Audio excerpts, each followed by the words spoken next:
Joseph, I want to start with New Zealand cricket. Overall, the summer's been a sensational turnaround for this team. It's fantastic. It's best New Zealand summer you can think of since those halcyon days in the 80s when Richard Hadley and Martin Crowe were playing. It's just been wonderful. They've played really well, they've played excitingly and have dominated the opposition. I think, Tom, it starts from the top, and they've been very well led by Brendan McCullum. It has been a remarkable turnaround, given it wasn't that long ago we were struggling in Bangladesh, weren't we? And now we look almost unbeatable at times.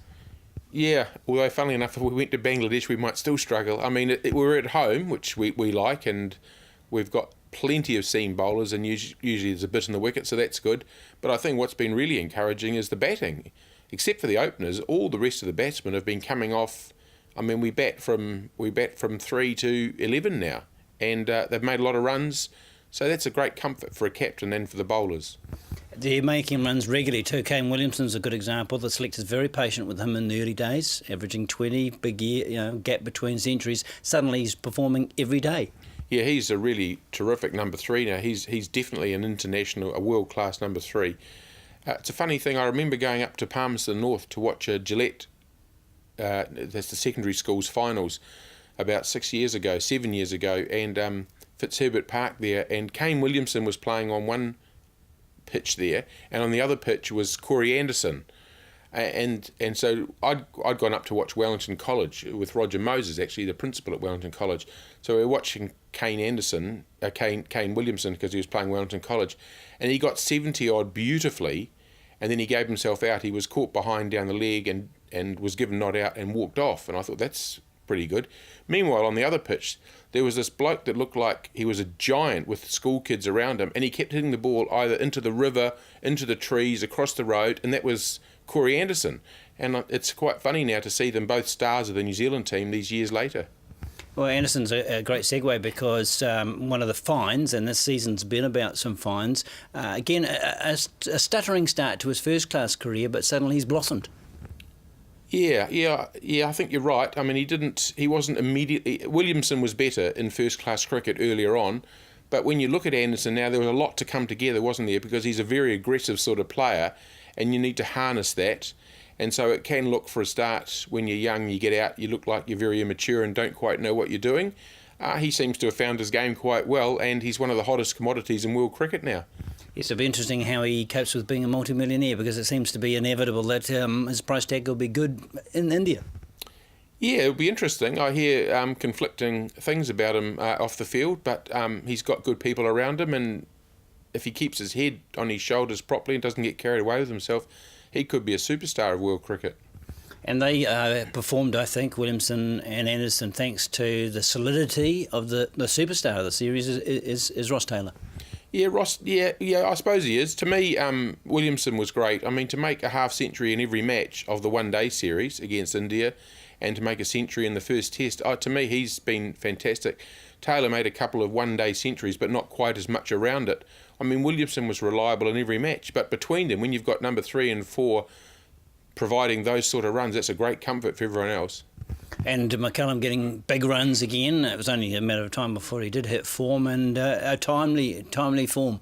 Yeah, I don't think he's really been out of form. I think that's been a bit of a myth. I mean, he made a century in a test against the West Indies earlier in the summer, and in the one-day matches, Williamson and Taylor have batted the bulk of the innings, so McCullum's come in often when there's only a few overs to go. He's always scored quickly, and sometimes he's got out, so he might have made 18 off 9 and gone out, but he's really done his job. It's not like he's the team's been faltering and he's gone out. I think he's batted fine. It's just that he hasn't been in there when there's 40 overs to go. And he certainly batted very well at Eden Park in that double century. What seems to be a long and distant memory is the so-called conflict, the Taylor-McCullum dispute, the change of coaches.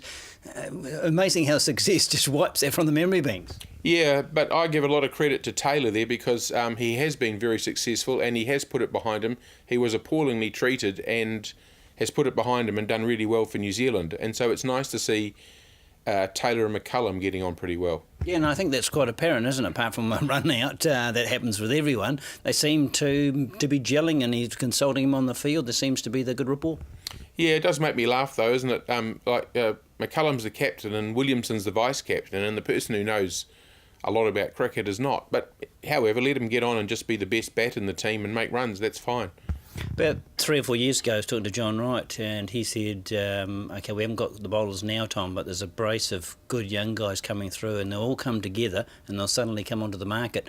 It's proved to be the case, isn't it? Because we've got choices at pace bowlers. Yeah, but boy, you don't with these pace bowlers these days, with the how they try to extract so much out of themselves. You need about a squad of about 7, because there's always 2 or 3 going down injured, and it happened in the one-day series with Milne, for instance. Bolt's come back from injury, Southey's come back from injury, but there are a lot of them, and they're all pretty good, aren't they? Yeah, I'm very excited about Milne. I know that he's going to have to manage his body, but New Zealand don't have bowlers bowling 150k regularly, not just one-off balls, but regularly. Yeah, he is fast, but it's not just how fast you are. You can bowl rubbish at 154 and get picked off for 16 runs and over. I get a bit worried when he's bowling 150 and everyone's imploring him to bowl faster, and then he breaks down because he's now pushing beyond what his body can handle. 150 is very fast. I think when you're at that speed, if you could just learn to bowl better as well, that would be the key, not trying to bowl 154.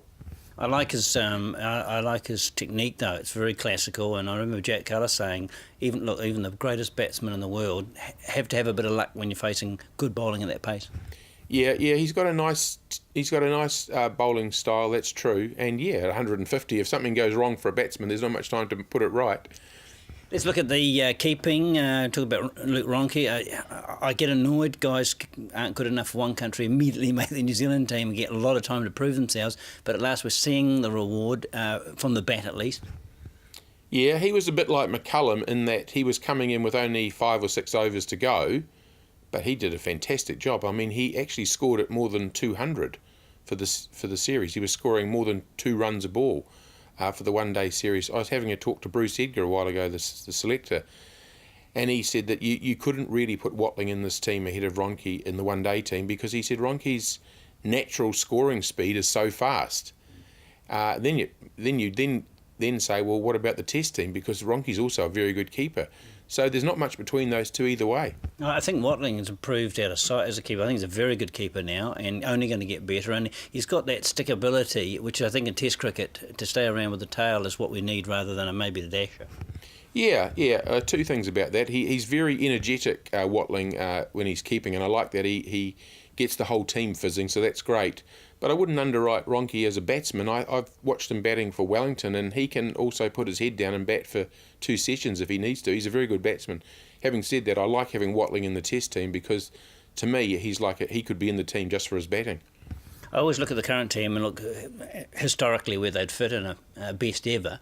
In a keeper role, McCullum as a keeper batsman, would there be any better choice over history?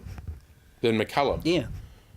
I know that he's off keeping now, but given his talents, historically. No, he's our best by far. I mean, I suppose previous to him, Perori was the best batsman among the wicket keepers, and McCullum's far better. And I don't know that we had a wicket keeper who was much better. Maybe Smithy in the 80s made even fewer mistakes, but really McCullum was the goods as a wicket keeper batsman. Shame about his back injury, but on the other hand, if he goes and makes Test double centuries, we don't mind if he just bats. And let's look at, it's not all good news, as you mentioned, the openers. So I'm going to cure 2 problems at once here. I'm going to say play Ryder as an opening batsman, because cricket's the only place he's safe, keeps him out of the bars, and we've got to get the best out of him because time is ticking on that bomb, if it's not ticked. Well, it is a bomb, that's the trouble. I mean, it's incredible to read in the paper, reading the paper, 3 incidents over the last month of him in bars, not just one. And so...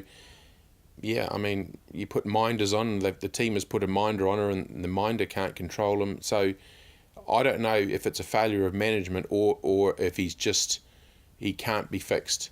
But I do agree with you, he's got such talent, you want him in the Test team. And because that's where we are. I can't, looking round, you're struggling to find anyone knocking on the door to push those top openers out.